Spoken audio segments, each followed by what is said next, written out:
Hello, नमस्ते, आदाब और सत श्री अकाल। मेरा नाम पूनम अग्रवाल है और एक्सप्लेन एक्स में आपका स्वागत है। दिल्ली का इलेक्शन खत्म हो गया, आप सभी को पता है रिजल्ट्स क्या है। बीजेपी पावर में आ गई है और आम आदमी पार्टी ने ये इलेक्शन लूज कर दिया है।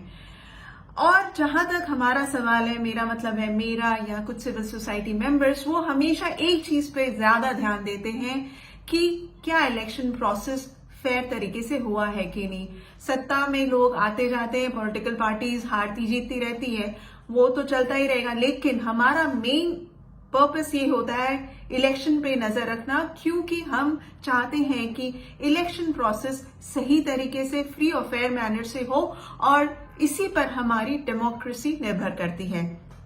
तो जैसे कि पहले भी हमने किया है, मैंने और ADR association for democratic reform, जो कि इलेक्शन के मुद्दे पर एनजीओ जो है वो काम करती रहती है, तो इस बार लोकसभा इलेक्शंस के बारे में आपको पता ही होगा। 2024 का जो लोकसभा इलेक्शन हुआ था, उसमें वोट्स पोल्ड और वोट्स काउंटेड डेटा में डिस्क्रिपेंसीज आई थी। यहां तक कि उस मुद्दे को हमने बार बार इलेक्शन कमीशन से पूछा कि क्या कारण है कि इतनी सारी डिस्क्रिपेंसीज आई हैं वोट्स पोल्ड और वोट्स काउंटेड डेटा में। और आपको फिगर अगर आपको बता दूं कि उस समय हमने ये पाया था कि 538 पार्लियामेंट्री कॉन्स्टिट्यूएंसीज में या तो वोट्स ज्यादा गिने गए थे या वोट्स कम गिने गए थे। इसके अलावा जो बाकी के कॉन्स्टिट्यूएंसीज थे, उसमें जो वोट्स पोल्ड और वोट्स काउंटेड का नंबर था वो मैच कर रहा था। सूरत में जहां पे इलेक्शन नहीं हुआ था, उसको छोड़कर जितने भी कॉन्स्टिट्यूएंसीज बचे थे उसमें नंबर्स एग्जैक्टली मैच कर रहे थे, लेकिन 538 पार्लियामेंट्री कॉन्स्टिट्यूएंसीज में वोट्स नहीं मैच किए। तो आज का वीडियो हम किस पर है? आज का वीडियो हम ये बताएंगे कि क्या दिल्ली इलेक्शंस में वोट्स पोल्ड और वोट्स काउंटेड का नंबर क्या वो मैच कर रहा है कि नहीं, कि कितने डिस्क्रिपेंसीज आएंगे। इसमें मैंने खुद ही एनालिसिस किया है, ये डेटा मैंने खुद बैठकर वोट्स पोल्ड और वोट्स काउंटेड का नंबर एनालिसिस किया और मैंने ये पाया है कि आउट ऑफ 70 असेंबली कॉन्स्टिट्यूएंसीज में 10 में वोट्स मिसमैच है। और ये 10 जो असेंबली कॉन्स्टिट्यूएंसीज हैं, उनमें से भी 8 में जो मिसमैच है वो बहुत ही कम है। कहीं पर 1 या 2 वोट्स कम या ज्यादा गिने गए हैं। एक असेंबली कॉन्स्टिट्यूएंसी में 24 वोट्स आपके कम गिने गए हैं, लेकिन 2 असेंबली कॉन्स्टिट्यूएंसी में जहां सबसे ज्यादा नंबर ग्लेरिंग है वो है हरिनगर, जहां पर आपके देखे गए कि 787 वोट्स ज्यादा गिने गए। और दूसरा असेंबली कॉन्स्टिट्यूएंसी है विकासपुरी, यहां पर भी वोट्स ज्यादा गिने गए हैं, जो कि 1514 यानी कि 1514। इसके अलावा बाकी सारी असेंबली कॉन्स्टिट्यूएंसीज में वोट्स मैच कर रहे हैं। तो इसका मतलब क्या है कि जहां तक टेक्निकल प्रोसेस का सवाल है, हमारा जो इलेक्शन कमीशन जो हमारा प्रोसेस फॉलो करता है इलेक्शंस कंडक्ट करने के लिए, वो कहीं ना कहीं फुल प्रूफ है, जिस कारण हम ये डेटा भी पाते हैं जहां पर 60 असेंबली कॉन्स्टिट्यूएंसीज में नंबर्स ईवीएम के वोट्स एग्जैक्टली मैच कर रहे हैं। जितने वोट्स पड़े उतने ही वोट्स काउंट किए गए हैं। तो जहां तक इसका सवाल है, ये असंभव नहीं है। ये जो एरर या मिसमैच जो पीछे पाए गए हैं, जिसका एक्सप्लेनेशन हमें अभी तक नहीं मिला कि पार्लियामेंट्री कॉन्स्टिट्यूएंसी में 1 नहीं 2 नहीं बल्कि इतने सारे पार्लियामेंट्री कॉन्स्टिट्यूएंसीज में जो मिसमैच आए थे वो क्यों हुए थे, इस बारे में इलेक्शन कमीशन ने हमें अभी तक कोई क्लियर जवाब नहीं दिया।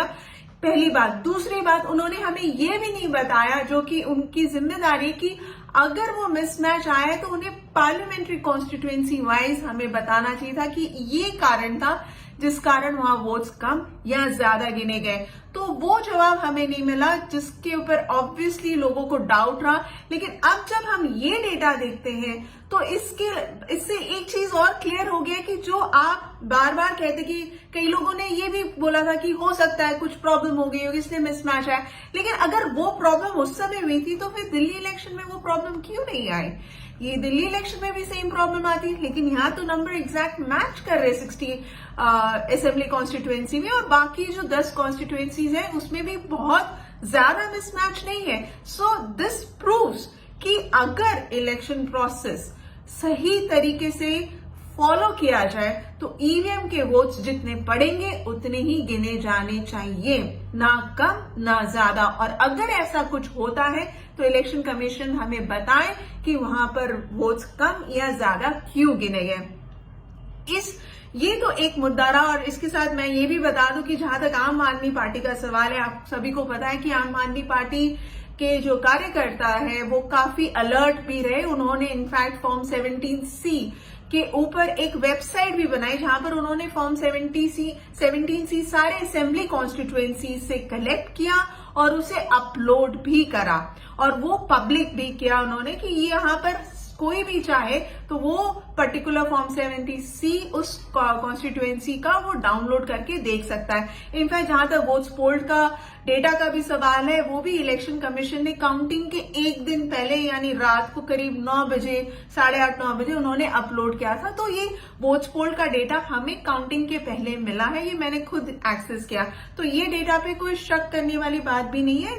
This seems to be perfect in the sense कि वो उन्होंने काउंटिंग के पहले ही अपलोड किया और आम आदमी पार्टी के पास भी 17C फॉर्म सारे मौजूद हैं। तो कहीं ना कहीं ये जहां तक इलेक्शन इस पर्टिकुलर एस्पेक्ट का सवाल है, ये लग रहा है कि पूरा अच्छे से इलेक्शन कमीशन ने फॉलो किया है। लेकिन इसके अलावा जो चीजें बार बार उठ रही हैं वो है number of voters being added, यानी कि यहां जो इलेक्शन के पहले नंबर ऑफ वोटर्स उनकी संख्या बढ़ा दी गई है।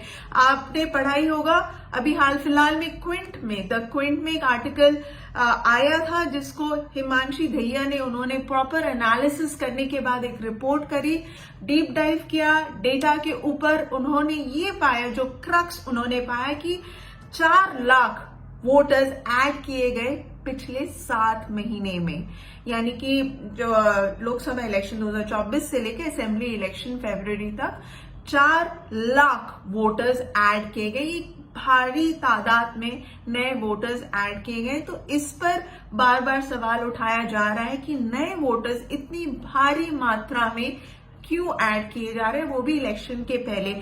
और आपको याद ही होगा महाराष्ट्र इलेक्शन भी हुए थे, तो महाराष्ट्र असेंबली इलेक्शन में अभी हाल फिलहाल में ही राहुल गांधी ने भी जो कांग्रेस के राहुल गांधी है उन्होंने भी ये सवाल उठाया है, पार्लियामेंट में उन्होंने उठाया है कि 39 लाख नए वोटर्स असेंबली इलेक्शंस के पहले यानी जस्ट 5 महीने पहले ही वो ऐड किए गए थे। तो ये एक दूसरा एस्पेक्ट है जिस पर इलेक्शन कमीशन से सवाल उठाया जा रहा है बार बार कि ये जो नए वोटर्स है इतनी भारी तादाद में क्यों ऐड किए जा रहे हैं इलेक्शंस के कुछ ही महीने पहले, यानी असेंबली इलेक्शंस होने के कुछ महीने पहले ही ये वोटर्स कहां से आ रहे हैं, क्यों इतने सारे एडिशंस हो रहे हैं। तो ये दूसरा जो एस्पेक्ट है न्यू वोटर्स वाला, जो कि भारी मात्रा में ऐड करके नए वोटर्स को लाया जा रहा है जो वोट कर पा रहे हैं। इस मुद्दे पर भी कोई क्लैरिटी अभी तक नहीं आई है, इलेक्शन कमीशन ने नहीं दिया है। और सिर्फ दिल्ली नहीं बल्कि महाराष्ट्र इलेक्शंस में भी इन्होंने ये पाया कि ये नए वोटर्स आए। तो एक मुद्दा रहा वोट्स पोल्ड वोट्स काउंटेड की डिस्क्रिपेंसी का, जो कि हमें दिल्ली इलेक्शन में नहीं दिख रहा कि कहीं ज्यादा भारी मात्रा में डिस्क्रिपेंसीज आई होंगी। लेकिन इसका मतलब ये नहीं कि आगे के असेंबली इलेक्शंस में हम चौकस नहीं रहेंगे, आगे के असेंबली इलेक्शंस में भी हम इस चीज का ध्यान देंगे। लेकिन जहां तक इलेक्शन कमीशन का सवाल है कि सारा फुल फ्लेज मतलब पूरी ट्रांसपेरेंसी के साथ इलेक्शन किया जा रहा है कि नहीं, इस पे इलेक्शन कमीशन को जवाब देने की जरूरत है। एक मुद्दा नहीं बल्कि कई सारे मुद्दे बार बार उठाए जा रहे हैं। एक वोट्स पोल्ड वोट्स काउंटेड का था और अब नए वोटर्स का है। तो आशा करते हैं कि कहीं ना कहीं इलेक्शन कमीशन इन सारे सवालों को सुन रहा जरूर होगा और उस पर जवाब भी दिया जाएगा और इलेक्शन के प्रोसेस को फ्री एंड फेयर मैनर में कंडक्ट किया जाए इन फ्यूचर। आई होप आपको ये वीडियो अच्छा लगा होगा। Please do share, subscribe and like my video. Thank you so much for watching it.